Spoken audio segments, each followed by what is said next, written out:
In some pretty major news, it looks like the Bloodline may be gaining a new member this week, as it seems that WWE are going to agree to terms with a contract with Jacob Fatu. There's a lot to talk about here. We're going to talk about what we know about this situation so far, where Jacob Fatu, a cousin of the Usos and a very well-known name on the indies that people have been clamoring to see in WWE, might fit into this feud. Also, we're going to be talking about a former WWE World Champion who at one point joined AEW, who is now leaving the company. All that, much more coming up in this video, so be sure to sit back, relax, smash that like button, subscribe, and hit that notification bell so you get notified whenever a new video is released. Okay, let's talk about it. Jacob Fatu, for those of you who may not be familiar with Jacob Fatu, former MLW champion, also the son of a wrestler known formerly as the Tonga Kid, the twin brother of Rikishi, and he is one of the hottest names, honestly, that was out there on the indies. For a while there, it seemed like he would be a no-brainer to eventually come over to WWE and join the Bloodline storyline. But there were a myriad of factors that led to him not being signed. And the major one was his history legally. Jacob Fatu, in the past, had gone to prison. He had served his time, obviously, for his legal battles. And he actually credits watching the Usos back when he was a young man in prison, watching them on TV as, you know, the reason why he wanted to get his life straight and, you know, leave his former life and, you know, become one of the hottest names on the indies, which is what he is. Again, former MLW champion. He's someone who has, like, almost everything you would want in, you know, like the kind of big guy wrestler. And I think, like, it's one of those things where, you know, it runs in the family. He's a bigger guy, but he can go, and he can go at a rate that I think people are going to be very surprised at. But this comes at a time in the Bloodline where it's in a little bit of a flux.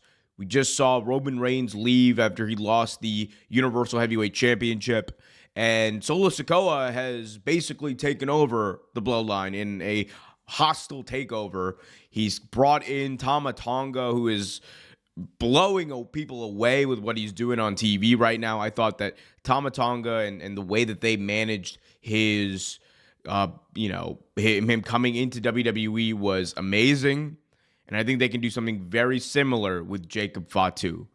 And if you're telling me that in a few weeks or even this week, who knows, with the draft coming up, we could have a situation where Tama Tonga, Jacob Fatu are the heaters for Solo Sikoa, who is likely going into what is going to be his career-defining run, then buckle up, because we ain't seen nothing yet when it comes to the Bloodline.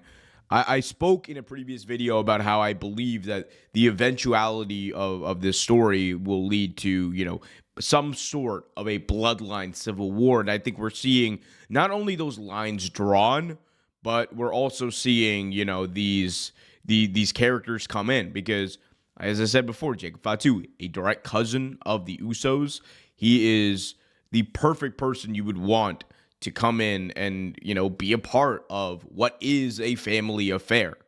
And if you're telling me in a few months at a War Games match, on one side you have Jacob Fatu, you have Solo Sikoa, you have Tama Tonga, and potentially The Rock, well, on the other side, you have Roman Reigns, Sami Zayn, who, again, was a full-time member of the Bloodline, and I thought meant way more to the story than a Cody Rhodes or anyone else did at that point. But if you have Roman on the other side, Sami Zayn, and both the Usos, that right there is one hell of a way to tell the Bloodline Civil War story. In my opinion, if I were WWE, I would debut him sooner rather than later. Keep the momentum going. Like, make it a statement that not only is the Bloodline not gone away, but behind Solo Sikoa, this is a new, bigger, badder Bloodline. And make it known that part of the reason is because of new talent like Tama Tonga and Jacob Fatu. So, shout out. Excuse me, my voice is still very hoarse from AEW Dynasty. Absolutely blew it out when I was cheering on Bryan Danielson in that match. But yeah, great stuff. Can't wait to see what Jacob Fatu does. This has been a long time coming, honestly, and I'm glad it's here. But guys, let me know what you guys think in the comment section as we move on to some more business. Former WWE champion Jeff Hardy could not be with AEW very soon. Let's talk about it. So, it looks like Jeff Hardy could be leaving AEW fairly soon.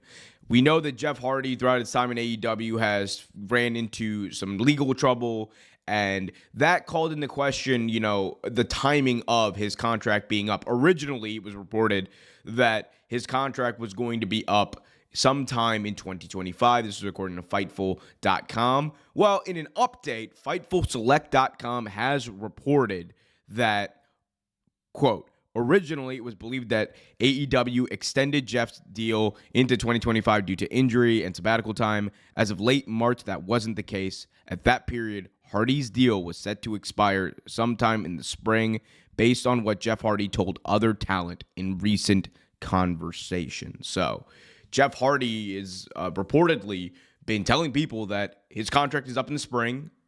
Last time I checked, it is April. It is spring. And I don't think that it's any secret that, Jeff Hardy's time in AEW was one of a really fun beginning. And then obviously, as many things around Jeff Hardy do and tend to happen, things crashed and burned. And obviously, we have discussed Jeff Hardy's legal issues and that situation separately. The truth of the matter is that you could have made an argument that Jeff Hardy should have been let go at that point. I think AEW still should have paid for whatever rehab or other mental health services he needed at that time. But you could have made the argument that he should not have been near a wrestling ring. Yet, he went to rehab. He did his thing in court, and now he's back. And then he came back, and it never hit the same. We never got the highs of Jeff Hardy versus Darby Allin in what was like a bit of a dream match for a lot of people. And instead, we just kind of got a bit of a rehashing of the Hardys, but this time on Rampage, which, again, no one's really watching, no one's really seeing.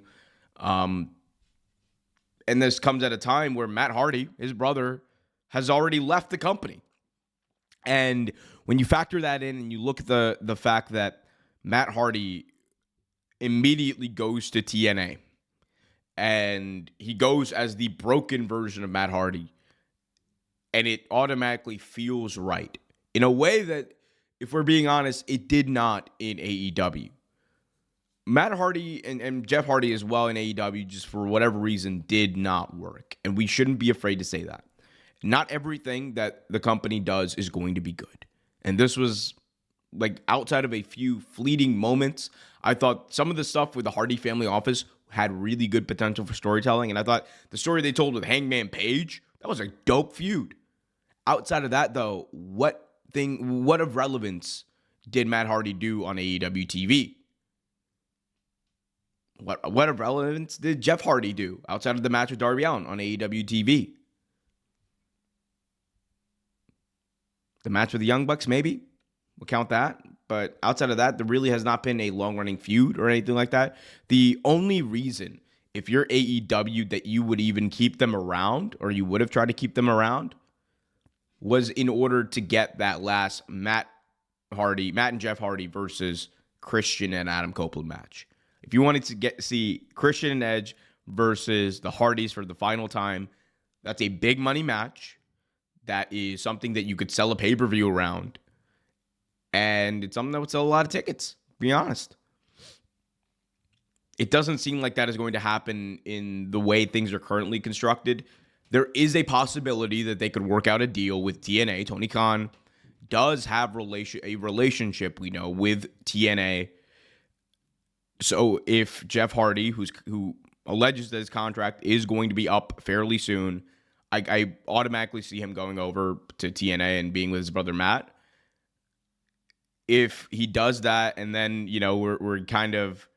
we get to the point where Edge and Christian are back together, I could totally see them teaming up and doing that match. It's just a matter of finding the right, points and negotiations between TNA and Tony Khan. The one issue that, could come up is the fact that TNA seems to be at least trying to build a relationship with WWE at this point. Of course, Jordan Grace was in the Royal Rumble, and TNA highlighted that fact on, I believe, either their television or on YouTube. I saw the YouTube version, but it's an interesting time in pro wrestling. You had a few weeks ago at Bloodsport, it was an event hosted by GCW that had AEW talent, that had TNA talent, that had WWE talent.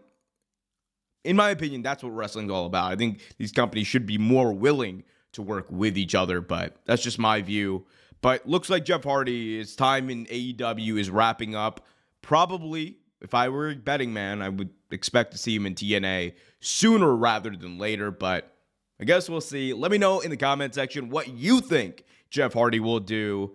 Until next time, I'm Omer Q for Real Take Wrestling. Be sure to smash that like button, subscribe, and hit that notification bell so you get notified whenever a new video is released.